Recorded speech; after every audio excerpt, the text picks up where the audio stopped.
사랑받는 자녀, 빛의 자녀라는 제목을 하나님 말씀 나누겠습니다. 에베소서 1장, 3장 그리고 이제 4장에서 6장 그렇게 해서 크게 두 부분 나눈다. 앞쪽이 이제 이론이라면 뒤쪽은 실제 생활에 대한 이야기다 그랬습니다. 에베소서 4장 이후의 말씀은 이제 어떻게 살까? 하나님의 자녀로서 복음받은 복음의 백성으로서 구원받은 백성으로서 어떻게 살까에 대한 이야기입니다. 크리스찬으로서 하나님의 자녀로서 사는 법을 이야기했습니다. 그래서 에베소서에서 이야기하는 그리스도의 삶은 세 가지 정도로 요약할 수 있어요.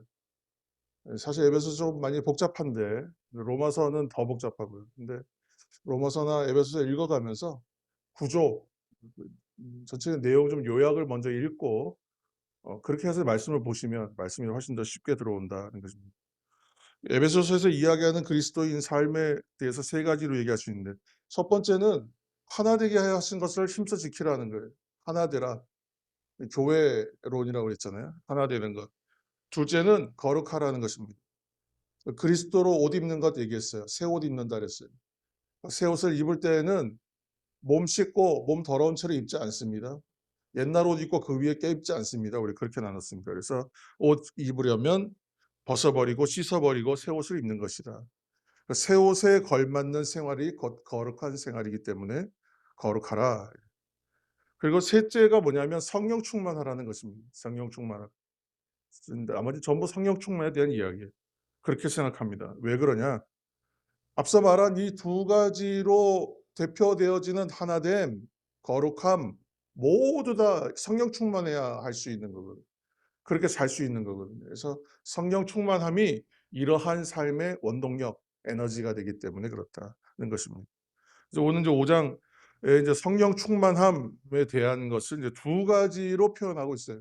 사실은 이제 두 가지로 말하고 있는데 그 첫 번째는 오늘 제목처럼 사랑받는 자녀의 모습으로 또 하나는 빛의 자녀된 역할로서의 모습으로 두 가지로 설명하고 있다는 것입니다. 오늘 이 말씀 통해서 여러분 이 자녀됨의 모습을 통해서 나의 모습으로 나의 것으로 여러분 받으셔서 함께 그 성령 충만한 성도, 성령 충만함으로 살아가는 성도 되기를 이 시간 축원합니다. 첫째는 사랑받는 자녀같이 행하라 이렇게 말씀하거든요. 5장 1절 말씀 한번 다시 보시기 바랍니다. 5장 1절입니다. 그러므로 사랑을 받는 자녀같이 너희도 하나님을 본받는 자가 되고 그랬어요. 사랑을 충만하게 받으면 변화됩니다. 그런 얘기예요. 여러분 인생 경험 통해서 잘 아실 겁니다. 학교 다닐 때 초등학교 때도 그래요. 초등학생의 눈으로 봐도 다른 애들이 있어요. 다른 애들 누구냐면 쟤들 좀 우리 표현을 하면 곱게 자랐구나 또는 구김없이 컸구나. 달리 말하면 참 사랑 많이 받고 자랐구나. 티가 난다는 거예요. 사랑받은 사람은 사랑받은 티가 나더라. 그래서 이 뭐 말을 해도 참 말을 예쁘게 하고 태도도 공손하고 저는 막 성격이 막 어느덧 거친 면도 있고 막 나는 그런 것 같은데 저 친구는 성격이 없는 건지 성질이 없는 건지 순둥순둥하고 어떤 일을 해도 부드럽게 온화하게 받아들이고 잘 섞이고 표정도 좋고 그런 친구들이 있더란 말이죠. 사랑을 많이 받았구나. 나중에 보니까 사랑을 참 많이 받았다. 달리 말하면 어른들이 참 구김없이 컸다. 구김살 없이 컸다. 그런 표현들 쓰는 사람들이 있습니다. 한마디로 사랑을 많이 받고 자라면 왜 그러냐? 결핍이 없기 때문에 그래요. 부족함이 없는 거예요. 이게 지금 뭐 물질적으로 잘 채워지고 뭐가 가진 것이 많고 그래서 그런 것이 아니라 사랑을 많이 받으면 아낌없이 듬뿍듬뿍 받고 자라면 참 뭐가 이렇게 부족한 것이 없어 보인다. 결핍이 없어 보인다는 것입니다. 여러분 사랑을 많이 받으면 사랑으로 충만하면 그러니까 결핍되지 않는다는 것이죠. 그런데 결핍되고 부족하면 어떻게 되는가? 비어 있으니까 공허함이 있겠죠. 그래서 공허함을 채우기 위해서 뭔가를 추구하게 되잖아요. 그것을 이제 오늘 말씀을 보시면 3절 말씀해 보시면 뭐 음행, 뭐 더러운 것, 탐욕 이렇게 표현했잖아요. 근데 3 절에만 그런 게 아니라 5 절에 가면 뭐 약간 말은 다르지만 똑같은 이야기예요. 음행, 우상 숭배, 더러운 거, 탐욕 그런 거예요. 그렇죠? 욕심 부리는 거. 같은 것을 이제 반복해 놨어요. 결핍되고 공허하니까 뭔가를 추구해요. 이걸 채우려고. 근데 오늘날은 뭐라고 하냐면 홀릭이라고 해서 홀릭. 중독이라고 표현해요. 오늘날 그 신학하는 분들 또는 목회자들 전반에 하나의 주제처럼 이슈처럼 유행하는 것이 뭐냐면 중독에 대한 중독 치료에 대한 것이 막 유행하듯이 하고 있어요. 그런데 그 근원을 가보면 무슨 문제냐 하면 만족되지 않고 채워지지 않기 때문에 은혜 못 받아서 생긴 문제들. 복음을 듣지 못해서 생기는 문제. 그래서 사실은 어찌 보면 더 본질적인 것으로 가야 되는데 무슨 클리닉처럼 이 중독 치료로 가는 옛날에 음악 치료, 놀이 치료 하듯이 교회가 그쪽으로 가는 것도 좀 있습니다. 그래서 물론 그런 이제 연구도 필요하겠으나 그런 연구도 활발하게 해야 되겠지만 근데 그것이 방법은 근원적인 방법은 될 수 없다는 것이죠. 사랑을 많이 받고 사랑이 충만하면 결핍되지 않는데 결핍되어 생기는 문제다. 허전한 거예요. 그래서 제대로 식사를 한 끼를 잘 먹으면 다른 생각이 안 날 텐데 제대로 먹지 못하니까 자꾸 군것질거리가 생각나는 것처럼 뭔가 허하다는 것입니다. 하나님의 사랑으로 채우고 하나님으로 채우면 돼요. 그런데 다른 것으로 채우면 안 된다. 우리가 이 절대 공간이 있어서 무조건 그러니까 절대로 하나님으로만 채워야 되는 공간이 있다 그랬잖아요. 다른 것을 아무리 채워도 채워지지 않는다. 오늘 이제 그것을 이제 사랑을 듬뿍 받고 자라야 되는데 사랑받지 못하고 자라면 거칠어지고 좀 엇나가고 뭔가 좀 아쉬운 모습이 있는 것처럼 된다. 그래서 오늘 있어야 할 것, 채워야 할 것을 채우면 그것을 이제 충만하니까 당연히 만족되겠죠. 다른 거 안 하겠죠. 다른 것이나 다른 것이 들어가 버리면 어떻게 되겠어요? 부족하겠죠. 결핍되겠죠. 그러니까 만족이 없게 된다는 것입니다. 그러니까 하나님을 만나고 하나님의 사랑을 받으면 만족, 충만, 변화. 변화가 거기서부터 시작되는 거예요. 사람은 하나님 만나기 전에는 절대 채워지지 않는다는 것입니다. 그래서 찾고 찾다가 하나님 만나고 나서 네, 하나님 만나서 드디어 채워지는구나. 거기서 만족을 얻는 거예요. 하나님과의 관계가 회복되지 않으면 문제 해결되지 않는 거예요. 똑같은 얘기입니다. 이런저런 방법들은 잠시는 그 문제가 봉합된 것 같아요. 그러나 다시 그 문제가 수면으로 올라와요. 마치 중독의 문제처럼 그렇게 된다는 것입니다. 괜찮아 보이지만 완전한 해결은 아니었다. 미봉책이었다는 것입니다. 여러분 그래서 사랑하는 성도 여러분 예배를 잘 드려야 됩니다. 예배를 잘 드리시기 바랍니다. 뭐 오늘 여기 계신 분들은 다 예배 잘 드리시는 분인데 예배를 잘 드리시기 바랍니다. 그럼 내가 알지 못하는 기쁨의 회복이 일어나요. 제가 이제 가끔 질문하거든요. 우리 박태인 지사님한테 질문하고 가끔 여쭤보는데 장로님한테 여쭤보고 계속 운동 열심히 하시냐고 여쭤봐요. 제가 잘 하지 못하기 때문에 잘하는 분들한테 여쭤보는 것입니다. 내가 한번 여쭤보면 여전히 꾸준히 잘하고 계세요. 왜 이제 그거 확인하고 가끔 여쭤보냐 하면 운동하면 당장 뭐 오늘 운동했으니까 내일 당장 몸이 확 좋아지고 뭐 완전히 건강해지고 여러분 그렇게 이제 기대하는 분 그게 많지는 않을 겁니다.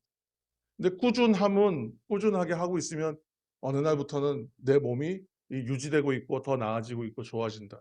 그거 알게 되지 않습니까? 그것처럼 예배도 마찬가지입니다. 예배는 즉시의 은혜도 있어요, 물론. 강력한 즉시의 은혜도 있습니다. 그러나 내가 알지 못하는 기쁨의 회복이 서서히 내 삶 가운데 채워진다. 전방위적으로 채워져요. 어려움과 난관을 극복하는 힘, 돌파하는 힘이 나도 모르는 가운데 힘이 생겨요. 그래서 우리가 얘기하는 건 뭐냐면 성령 충만이라는. 예배를 드려야 되는 이유는 예배를 통해서 우리가 하나님 만나기 때문에. 예배를 통해서 하나님과 관계가 회복되기 때문에. 그 관계의 회복을 통해서 의로움을 힘입고 은혜를 힘입고 충만함으로 나아갈 수 있기 때문에 예배 잘 드려야 됩니다라고 말하는 것입니다. 성령 충만하면 하나님의 사랑받는 자녀라는 것을 내가 체험받게 되는 이걸 알게 된다는 것입니다. 그래서 억울함 당하고 괴로움 당하고 슬픔 당하고 힘든 일 당해도 극복할 수 있는 힘이 내 안에서 생기기 시작합니다. 감당할 수 있는 근육이 생기기 시작. 그래서 오히려 이런 일들을 이길 뿐만이 아니라 이걸 다 해석하고 어디로 가버리냐 하면 기쁨과 감격의 자리로 가버려요. 처음에는 무슨 뜻이 있겠지요. 그래서 이해할 수 없으니까요. 그런데 아하 모먼트라고 깨닫는 시간이 오는 거예요. 은혜로요 확 열려버리는 거예요. 여러분 그런 사람들 세상이 감당하지 못한다고 말하는 것입니다. 세상이 이기지 못해요 그런 사람. 여러분 4절 말씀 보시기 바랍니다. 4절 말씀. 4절입니다. 누추함과 어리석은 말이나 희롱의 말이 마땅치 아니하니 오히려 감사하는 말을 하라. 그래서 아멘. 감사하는 말을 하라. 하나님의 사랑받는 자녀의 특징 가운데 말이 달라요. 언어가 다르다. 아까 사랑 많이 받고 자란 친구들 보면 언어가 다르다. 언어가 다르다. 그 집에서 사용하는 언어가 그 아이의 입을 통해서 그대로 나오는 거예요. 항상 이제 저희도 조심하는 문제인데 이 조심해서 되는 게 아니라 근원적으로 사랑하면 이 문제는 해결되는 거예요. 사랑받는 자녀, 하나님의 사랑받는 자녀의 말의 특징은 감사하는 말이더라고요. 하나님으로 채워지고 사랑으로 채워지니까 바뀐다. 지금 채워지는 말이 바로 충만이죠. 성령 충만하니까 확신과 만족이 있고 모든 일들에 대하여 감사를 표현할 수 있는 변화가 일어나게 된다. 오늘 이제 큰 주제 두 번째로는 사랑받는 자녀, 두 번째는 빛의 자녀답게 살아야 된다는 거예요. 빛의 자녀답게. 8절 말씀 우리 한번 다 같이 읽겠습니다. 8절 말씀 시작. 너희가 전에는 어둠이더니 이제는 주 안에서 빛이라. 빛의 자녀들처럼 행하라. 아멘. 전에는 어둠이었다는 거예요. 어둠. 어둠의 상태였다. 깜깜했다는 거예요. 깜깜했다. 빛이 없으니까 보이지 않습니다. 빛이 없으니까. 그런데 이제는 주 안에서 빛이라 그래요. 첫째는 이제 보게 되었다는 것이죠. 보지 못했는데. 어두워서 깜깜해서 못 봤는데 이제는 볼 수 있다. 보게 되었다. 안 보이고 못 봤는데 이제는 본다. 이 얘기는요. 눈을 떴다는 거예요. 영적인 눈을 떴다. 영안이 열렸다. 또 달리 표현하면 살아났다. 그동안 죽은 자 또는 죽은 자 같았기 때문에 볼 수 없었는데 살아나니까 볼 수 있게 돼요. 사람이 뭐 다 낙심돼 버리면 고개가 수그려져요. 어깨가 움츠러들고 하늘을 볼 기회가 없어요. 근데 하늘을 봐야 되네. 하나님 향해 눈을 들고 하나님 향해 고개를 들고 하나님 향해서 마음을 활짝 가슴을 열면 보이게 됩니다. 무엇을 보는가? 여러분 어렸을 때 이제 밖에서 이제 놀아요. 그러면 이제 어머니가 불러요. 이제 그만 놀고 들어오라고. 근데 바로 안 들어가요. 계속 놀아요. 동네 친구들 형들하고 밤새 아니 다 어둑어둑해져 가지고 껌껌한데도 뭐 돌 던지게 하고 흙놀이하고 뭐 구슬치게 하고 막 노는 거예요. 그렇게 이제 흙장난하고 막 노니까 몰랐어요. 깜깜하니까 몰랐죠. 그런데 집에 들어왔어요. 집에서 이제 옛날에 백열등 부엌에 백열등 켰는데 백열등 켜고 좀 밝은 곳에 들어오니까 내가 그렇게 더러워. 옷이 전부 흙투성이고 손발도 다 엉망이고 그냥 때국물이 줄줄 흐르고 난리도 아니고. '아 이렇게 더럽구나.' 하는 거예요. 그러면 어떻게 됐어요? 씻게 되겠죠. 더러우니까 씻는 거예요. 씻으라고 하셔서 씻는 것도 있겠으나 내가 보니까 더러워요. 빛의 자녀가 되니까 보지 못했는데 그동안은 빛이 임하니까 '아 내가 더럽구나.' 내가 나를 보게 되는 거예요. 내가 죄 가운데 있다는 게 보이는 거예요. 그러니까 회개하게 되더라고요. 빛의 자녀는 그래서 회개하는 거예요. 회개를 누가 한다고요? 죄가 보이는 사람. 죄를 깨닫는 사람 회개하는 거예요. 무턱대고 회개하십시오. 회개하면 은혜가 있습니다. 형식적으로 하는 회개가 어떻게 변화가 있겠어요. 그러나 내가 내 죄가 보인다고요. 내 죄를 깨달아요. 그러면 회개가 될 수밖에 없죠. 할 수밖에 없잖아요. 성령께서 하시는 일은 뭐냐면 죄에 대하여 의에 대하여 심판에 대하여 말씀하신다 그랬어요. 성령께서. 그러니까 성령 충만하면 보이는 거예요. 빛이 임하면서. 빛이 있어서 보게 되면 씻지 않을 수가 없게 되는구나. 그래서 회개하고 하나님 보게 되니까 예배하게 되고, 심판이 있으면 알게 되니까. 하나님에 대하여, 의에 대하여, 심판에 대하여. 그렇죠? 하나님 보게 되니까 내가 예배하게 되고, 심판이 있으면 알게 되니까 오늘의 삶이 바뀌는 거예요. 내 장래가 어떻게 될지 아니까. 그리고 이제 나를 넘어서 어디로 가요? 가족으로. 가족을 넘어서 어디로 가요? 이웃으로. 무엇을 가지고? 사명 가지고 가는 거예요. 무엇을 전해요? 복음을 전하는 거예요. 주님, 그들도 나처럼 되게 하여 주옵소서. 내가 먼저 되고서 그들을 나처럼 되게 해달라고 기도할 수 있는 거죠. 그렇게 나아가게 되는 것입니다. 우리가 빛의 자녀임을 여러분 믿으시고 기억하시기를 축원합니다. 우리는 어둠 속에 있지 않다는 것을 여러분 확신하고 믿으시길 바랍니다. 여러분, 세상에서 끝을 본다는 거 있잖아요. 오늘 끝장 보겠어, 뭐 끝을 보겠어. 희망적인 말은 절대 아니라고 생각합니다. 그 말 거의 자포자기의 마음이라고 생각합니다. 이판사판의 마음. 끝났다는 거예요. 희망이 없다. 그런데 우리가 끝을 본다는 말은 전혀 다른 표현입니다. 우리가 끝을 본다는 말은 그 끝에서 뭘 보냐면 소망을 보거든요. 마치 터널을 지나가서 저 끝에 빛이 보이는 것, 기대하고만 갔었는데 막상 진짜 봤을 때의 그 끝을 보는 거예요. 우리가 끝을 보는 건 전혀 다른 이야기가 된다는 것입니다. 어둠 속에 있지 않다는 거예요. 우리가 빛으로 인해 저 끝을 볼 때에 우리가 이 끄트머리에 살 길이 있다는 소망을 가지게 됩니다. 아, 저 끝에서부터는 달라지는구나. 우리 저런 결말이 기다리고 있구나. 소망이 생긴다는. 어둠의 터널을 지나가는 거예요. 그렇죠? 깜깜한 터널. 어두운데 저 끝에는 빛이 있어요. 그러니까 지금 어두운 터널을 지나가는 동안 이게 뭐 강원도 쪽에 가면 최장 터널들이 있잖아요. 엄청 길어요. 진짜. 강릉 고속도로에 가면 엄청나게 길어요. 언제 도대체 어둠이 이 터널이 끝이 나는 거야. 그런데 저 끝에 결국 뭐가 있다고요? 빛이 있다고요. 어떻게 생각해요? 아, 여기만 지나가면 되는구나. 인내하고 견딜 수 있다는 거예요. 빛으로 인해 끝이 보이기 때문에 이길 수 있는 힘이 있다는 거예요. 빛의 자녀는 그래서 지금의 고난과 어둠의 일이 있어도 인내하고 견딥니다. 왜냐하면 현재의 고난은 장차 우리에게 나타날 영광과 좋게 비교할 수 없다는 것을 알기 때문에, 보기 때문에, 알기 때문에, 믿기 때문에, 이것이 우리 근거가 됩니다. 여러분, 그런데 우리 스스로에게는 이런 힘과 능력이 없습니다. 안타깝게도. 그래서 문제마다 휩쓸리고 고난에 넘어지고 일을 당할 때마다 근심하는 거예요. 어둠의 그림자를 떨쳐낼 힘이 내 스스로에게는 없기 때문에 그렇습니다. 그런데 이러한 일들을 이길 힘을 누가 주시냐? 성령께서 주신다. 성령께서 주시면 여러분 이길 수 있는 거예요. 성령 충만하면 여러분 이길 수 있습니다. 여러분 믿으시기를 축복합니다. 능히 이길 수 있어요. 그냥 이기는 것 같아요. 넉넉히 이깁니다. 9절 보시면 빛의 열매, 빛의 자녀의 열매에 대해서 말씀하고 있어요. 9절입니다. 빛의 열매는 모든 착함과 의로움과 진실함에 있느니라 그랬어요. 복잡하고 어렵지 않습니다.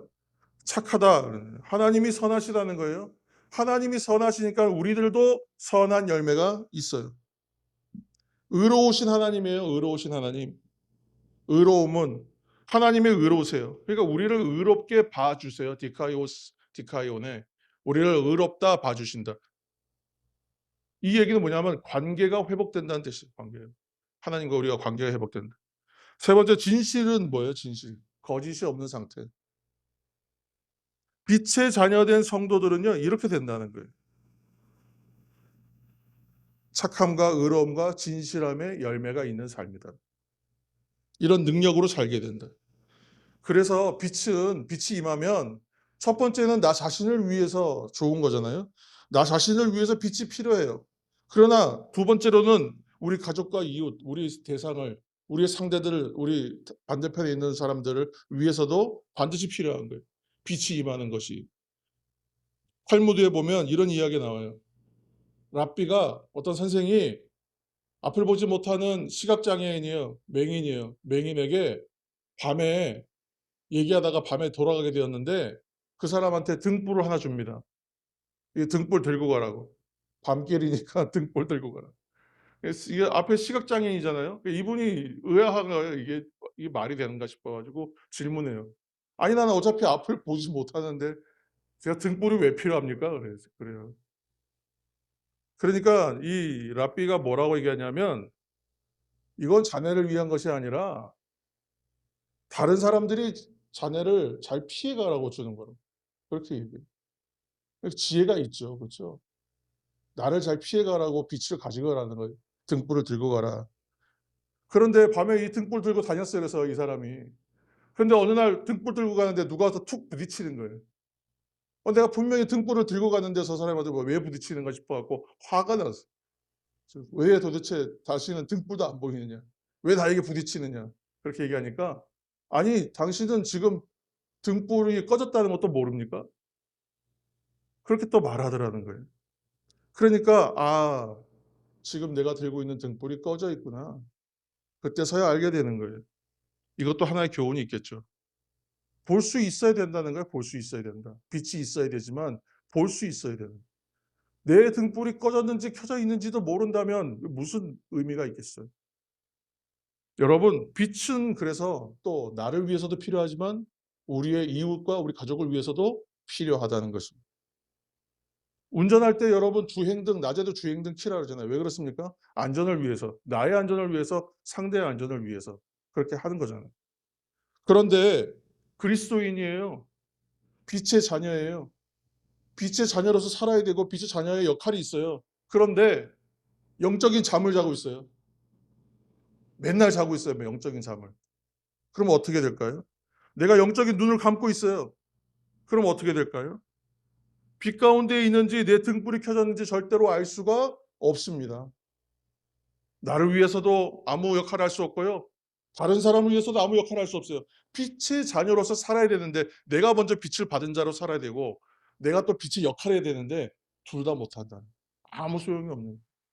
이 사람 갖고 뭐라고 얘기해요? 14절 말씀 한번 읽겠습니다. 마지막으로 14절 다 같이 읽어요. 시작. 그러므로 이르시기를 잠자는 자여 깨어서 죽은 자들 가운데서 일어나라. 그리스도께서 너에게 비추이시리라 하셨느니라. 아멘. 여러분 지금 잠자는 자 죽은 자입니까? 뭐 죽은 자라고 해도 과언이 아니겠죠? 그러나 저 죽었다고 생각하지는 않아요. 그런데 잠자고 있으면 죽은 자와 같아요. 그래서 영어로 하면 그래요. Awaken a sleeper 그래요. 잠자는 자야 깨어라. 그래요. 죽은 자야 일어나라. 첫 번째는 하나님께서 살려주시는 거예요. 죽었던 우리를 영원히 잠잘 수밖에 없는 우리를 하나님과 단절되었던 우리를 부르셔서 하나님의 자녀로 살려주셨어요. 일으켜 주셨어요. 깨워주셨어요. 그런데 빛의 자녀로 살아야 되는데 잠자는 자처럼 살고 있어요. 눈을 감고 있어요. 빛이 있는지 없는지도 몰라요. 빛이 있으나 아무 역할도 못해요. 뭐 어떻게 되겠습니까? 안타까운 것이죠. 그러므로 깨어나야 하고 깨어 있어야 한다. 눈을 뜨고 있어야 된다는 것입니다. 일어나라, 빛을 발하라.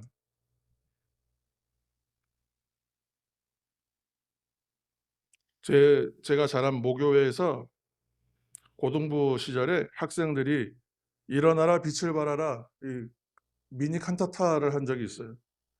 근데 그때 아마 지휘자 선생님이 아주 연출을 아주 기가 막히게 했어요.